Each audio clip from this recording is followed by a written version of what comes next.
the head of economic policy in the ANC, Enoch Godongwana, who is now the new finance minister. For more on what can be expected from him is Stanlib chief economist Kevin Lings, who joins me now. A very good morning to you. Thank you so much for your time. I suppose the stakes are high.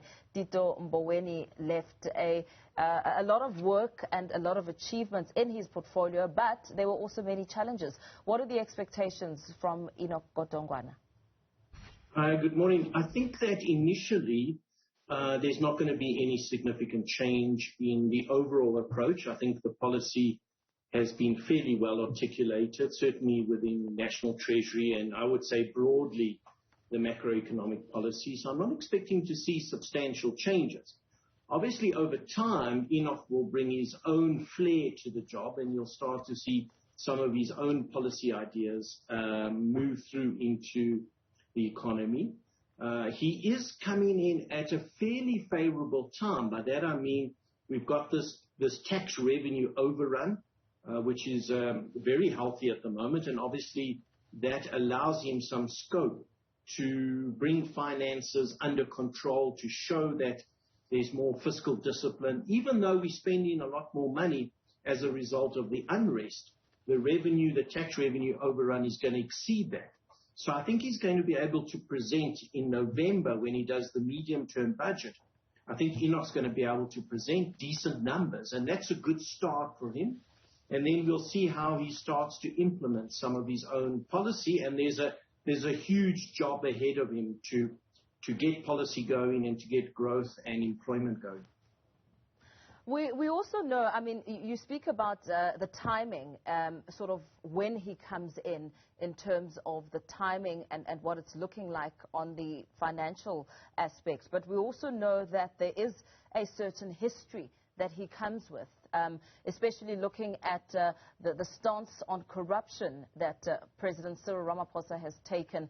And we know that there is a linking of Enoch Godongwana when it comes to pension funds in the textile industry. I think it was over 100 million rand that really, is something of significance. How do you imagine that history will affect his position as finance minister?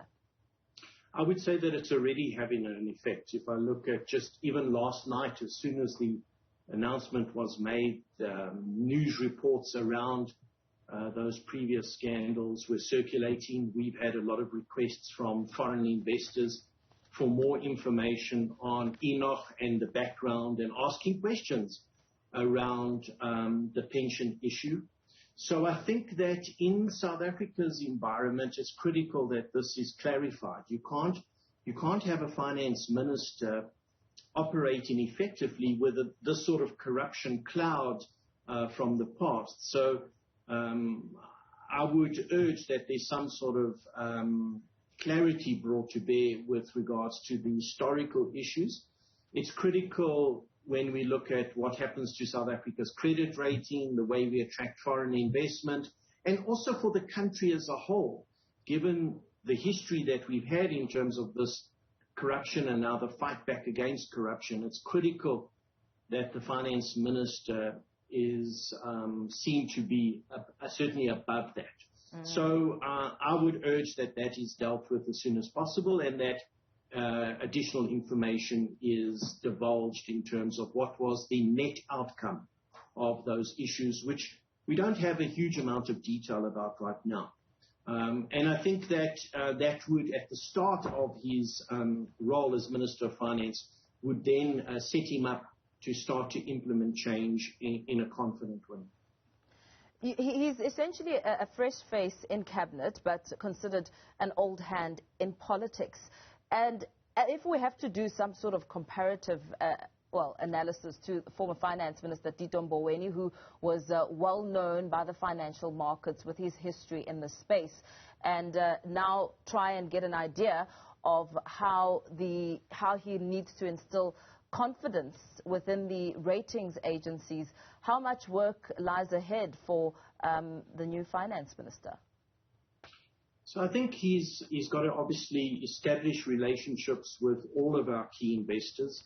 The finance minister would typically meet with a significant number of foreign investors on an ongoing basis, and local investors, local business community.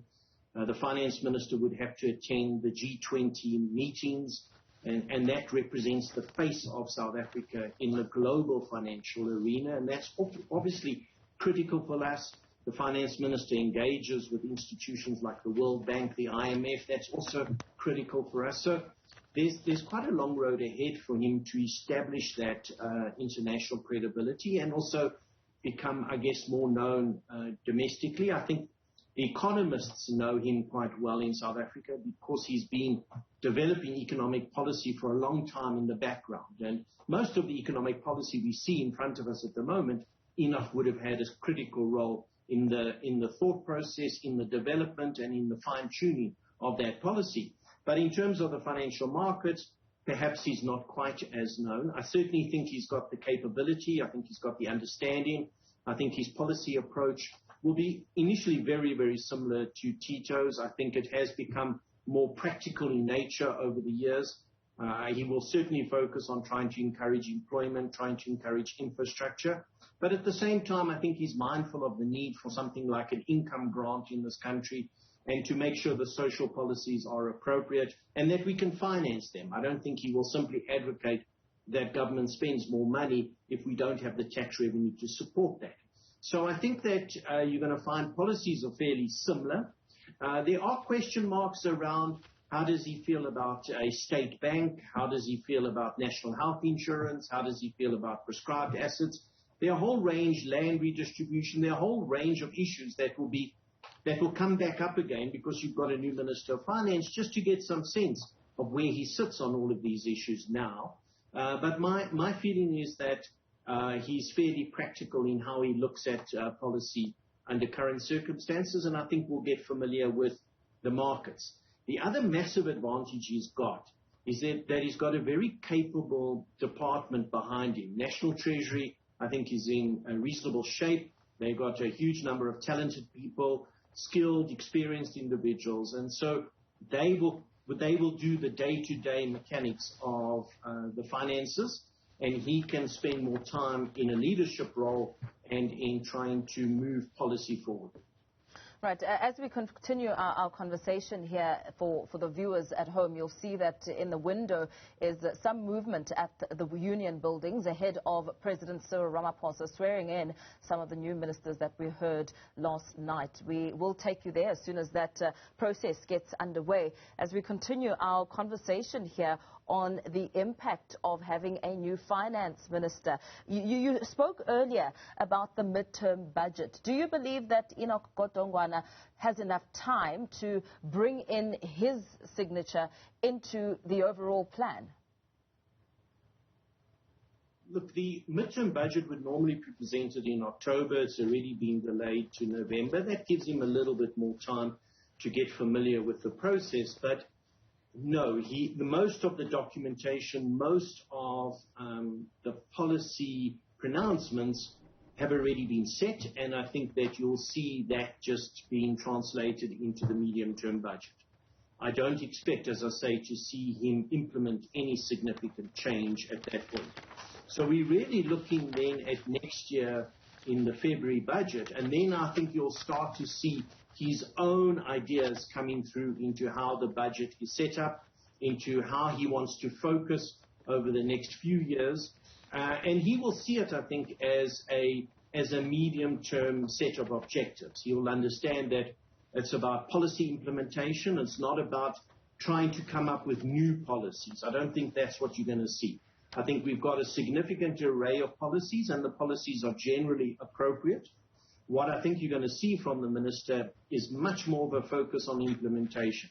Recent discussions suggest that that's what's letting us down at the moment. Not that we need to come up with a different way of doing things or a different idea, but how do we take the current policies which have been discussed, which have been bought into, which have been socialized at NEDLAC, how do we implement this? And I think there it's about infrastructure, it's about private-public partnerships. It's about trying to get some youth employment going. It's about trying to lift confidence and make it easier to do business, promote small business. Those are all the things that Enoch's been talking about. But I think he recognizes that we're not helping ourselves because we're not implementing these policies effectively. And what about his stance on perhaps SMME support? I mean, we heard him speaking a little bit, well, in an article, making mention of some of the important elements that he wants to tackle and the strategies that he's got in place. So SMEs are critical. I think that Enoch recognizes that you've got to create more business opportunities, and linked to that is you've got to make it easier to do business. I think we've already made progress on the ease of doing business, but there's a lot of work ahead. And there's no doubt that if you want to lift employment on a broad basis in South Africa, you've got to have more businesses starting up. And a lot of those businesses, by definition, have to be small, medium-sized businesses. And when we look around the world, that becomes, medium business becomes the engine of growth for employment. And my sense is that Enoch is well aware of that. I think he's also, though, well aware that there are obstacles to the formation of small and medium business, and access to finance is one of those obstacles. The ease, the regulation, and therefore the ease of doing business is an obstacle. And those things we can deal with. We can start to deregulate it, make it easier for people to get into business, perhaps start to make it easier for people to employ, etc. So I'm hopeful at this stage that Enoch he's been sitting in the background, formulating policy, but then realizing that these policies are not being made effective. And I think that that knowledge perhaps will energize him to focus on the implementation more than necessarily more policy formulation. And before we wrap up, let's talk about the other big tasks that lie ahead for Enoch Godongwana when it comes to helping South Africa avoid a debt crisis and helping the country recover from junk status. What work lies ahead there? Sure, that's a lot of work. And obviously Tito was critical in starting that process, and I think we need to applaud Tito for being fairly adamant that South Africa is going to restore fiscal discipline. And I think without that, South Africa would be heading for a very difficult environment in terms of the overall deterioration of government finances. So in my mind, Tito started that process. Part of that process is trying to rein in government salaries, and I think some progress has been made there. Part of the progress, though, is simply cleaning up wasteful expenditure where we're not using the finances effectively. Obviously, our debt level got to over 80% of GDP, and that's way too high for a country like South Africa. And I think that when Enoch shows the numbers next time, we're going to find that debt to GDP level having fallen below 80%. That's the benefit of what Tito's done and the benefit of the increased revenue that we're receiving at the moment. But that's just the start. And what we've got to do is make sure that we can get that debt to GDP ratio trending down and that we don't become ever more indebted and therefore end up in a fiscal crisis. And therefore we can stop the credit rating downgrades, get the credit rating to stabilize, and then start to move back up. That's all on Enoch's plate for the moment, and that's a huge job. And I think that we've got to expect slow progress. This is not something you turn around overnight. And obviously the best way to get yourself out of a debt situation is simply to grow the economy, to use the tax revenue as effectively as possible to create economic opportunities, to draw in the private sector, to create employment, and then your debt situation will change very quickly. So I think it's all about keeping the current consolidation that has already been started. Use the tax revenue overrun wisely, don't squander that money, and then try and lift growth with the current budget. And I think that Enoch's well aware that you can't simply spend money that you don't have. That he's mentioned about state-owned enterprises, he's mentioned that about the income grant. It all has to be done within the existing budget framework. Very well. Thank you so much for weighing in there and your input.